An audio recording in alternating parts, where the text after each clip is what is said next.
নমস্কাৰ বন্ধু বান্ধৱীসকল, আপোনালোকে চাই আছে হাঁহ আৰু হাঁহবোৰক মই এনেকৈ ভিতৰত থৈছোঁ, ঘৰৰ ভিতৰত। আৰু আজি প্ৰায় 3 মাহ 12-13 দিন হ'ল আৰু মোৰ হাঁহবিলাক ভালেই ডাঙৰ হৈছে আৰু বিক্ৰী কৰি আছোঁ। আহক পোনপ্ৰথমে মই সিহঁতৰ আধাৰটো তৈয়াৰ কৰি লওঁ। এয়া অস্তবেদ ইমানখিনি পানীত মই মোৰ হাঁহ হিচাপত মই দি আছোঁ। আপোনালোকৰ কিমানখিনি হাঁহ আছে আপোনালোকে সেইটো হিচাপত দিব। তো মোৰ অস্তবেদ দিয়া হৈ গ'ল। এতিয়া দিম মই লেগজিন পাউডাৰ, কাৰণ হাঁহৰ কালিৰ এটা বেমাৰৰ কথা কৈছিলোঁ, মূৰটো তলৰ পিনে থৈ দিয়া। সেইটো অলপ যদিও ঠিক হৈছে কিন্তু প্ৰপাৰলি ঠিক হোৱা নাই। তো মই আজিও ইয়াত লেগজিন মিলাই দিম পানীৰ লগত, দানাৰ লগত। প্ৰথমে পানীৰ লগত মিলাই ল'ম, তাৰপিছত দানাৰ লগত মিলাই দিয়াৰ চেষ্টা কৰিম, যাতে বেমাৰটো সোনকালে গুচি যায়। তো মোৰ লেগজিন দিয়া হৈ গ'ল, প্ৰায় 5 গ্ৰাম মান দিলোঁ। কালি 5 গ্ৰাম, আজি 5 গ্ৰাম। তো মুঠতে 10 গ্ৰাম দিয়া হ'ল। 4 দিনত 20 গ্ৰাম মই শেষ কৰিম। আৰু এইটো হ'ল ACZ, আপোনালোকক কালি দেখুৱাইছিলোঁ ACZ। এইটো খোৱালে বহুত ধৰণৰ উপকাৰ হয়। তো ACZ-টো মই দিয়াৰ চেষ্টা কৰিম। 100টা পোৱালিক 10 ml দিব লাগে। মোৰ যিখিনি পোৱালি আছে সেইখিনি পোৱালি হিচাপত মই দিলোঁ।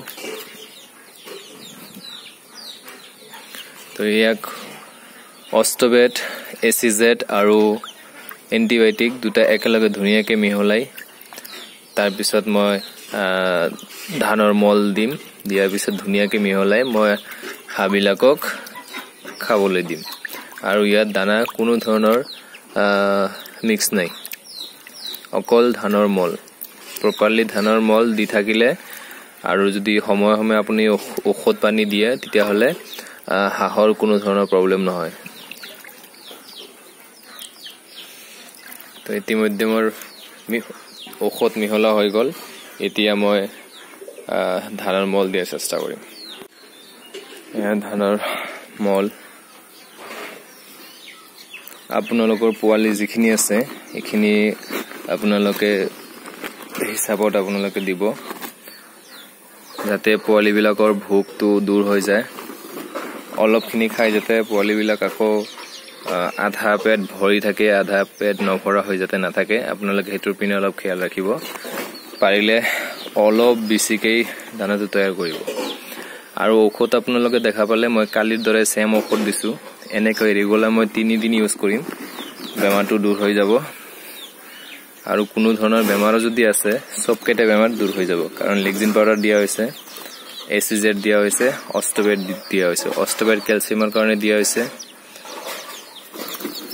যাতে লেঙেৰা চেঙেৰা নহয়, তাৰ কাৰণে খুব ধুনীয়া হাৰ্ডিৰ কাৰণে। ACZ-টো অল ভিটামিন আছে, ভিটামিন A আছে, ভিটামিন B আছে, ভিটামিন C আছে, ভিটামিন D আছে। 4টা ভিটামিন মানে ACZ-ত আছে। আৰু লেগজিন পাউডাৰৰ কি কাম কৰে আপোনালোকে হয়তো বহুতে গম পায়। তো সেইকাৰণে মই লেগজিন পাউডাৰ দিছোঁ। তো আহক মই দানাটো আগত বনাই লওঁ। ইতিমধ্যে মোৰ দানা তৈয়াৰ হৈ গ'ল, সম্পূৰ্ণ হৈ গ'ল। আৰু এয়া মোৰ হাঁহ। এতিয়া মই হাঁহবিলাকক দানা দিম।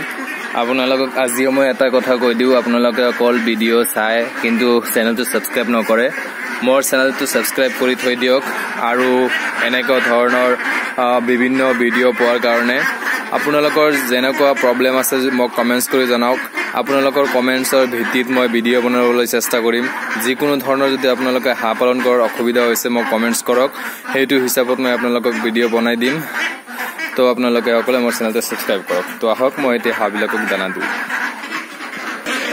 মই দানা দিয়া আৰম্ভ কৰিলোঁ। এনেকৈ হাঁহবিলাকক দানা দি আছোঁ, কাৰণ মই আজি আগতে দানা দি থ'ব পৰা নাই, কাৰণ এনেকৈ যদি দানা দিয়ে অলপ প্ৰব্লেম হয় মানে দৌৰা-দৌৰি হয় আগতে যদি আপোনালোকে দানাখিনি দি থৈ দিয়ে তেতিয়াহ'লে এনেকুৱা ধৰণৰ কোনো অসুবিধা নহয় ধুনীয়াকৈ আৰামছে খাব পাৰে এতিয়া মই এনেকৈ ঢলিয়াই দি আছোঁ তো বহুত প্ৰব্লেম হৈ আছে ইয়াতে খোৱাৰ কাৰণে উৎপাত লগাইছে এইটো সিফালে দৌৰ মাৰে কেতিয়াবা কাৰোৰ ওপৰত এটা হাঁহ আন এটা হাঁহৰ ওপৰত উঠি যায় অলপ ধৰণৰ প্ৰব্লেম হয় তো আপোনালোকে যদি পাৰে আগতে দানাখিনি দিব তাৰপিছত হাঁহবিলাকক দি দিব তো আপোনালোকে এনেকৈ দিয়াৰ চেষ্টা কৰিব আৰু মই যে ACZ ব্যৱহাৰ কৰিছোঁ ACZ যে ব্যৱহাৰ কৰিছোঁ ACZটো আপোনালোকে কিয় ব্যৱহাৰ কৰিব তাৰ মই দুই এটা জনাই দিওঁ কিছুমান হাঁহ দেখা যায় যে লেঙেৰা হয় মানে খোজকাঢ়িব নোৱাৰে মানে অটোমেটিক কোনো ধৰণৰ দুখ নাপায় কোনো ধৰণৰ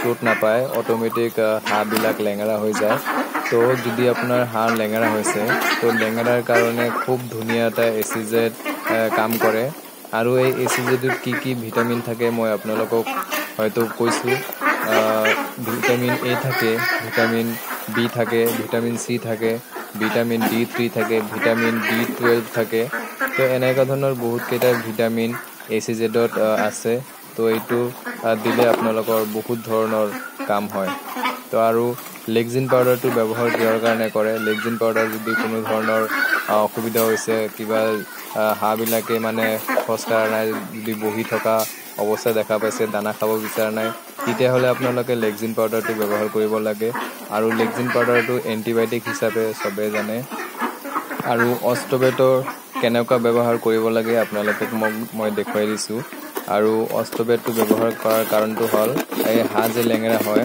হাঁহ লেঙেৰা হোৱাৰ এইটো এটা ধুনীয়া কাম কৰে কাৰণ অষ্টবেটটো থাকে কেলছিয়াম আৰু হাঁহৰ ভৰিবিলাক হাড্ডিবিলাকত কেলছিয়াম থাকে যদি কেলছিয়ামৰ কমি হয় তেতিয়াহ'লে প্ৰব্লেম দেখা দিয়ে তাৰ কাৰণে আপোনালোকে অষ্টবেটটো ব্যৱহাৰ কৰিব ইতিমধ্যে মোৰ দানা দিয়া শেষ হৈ গ'ল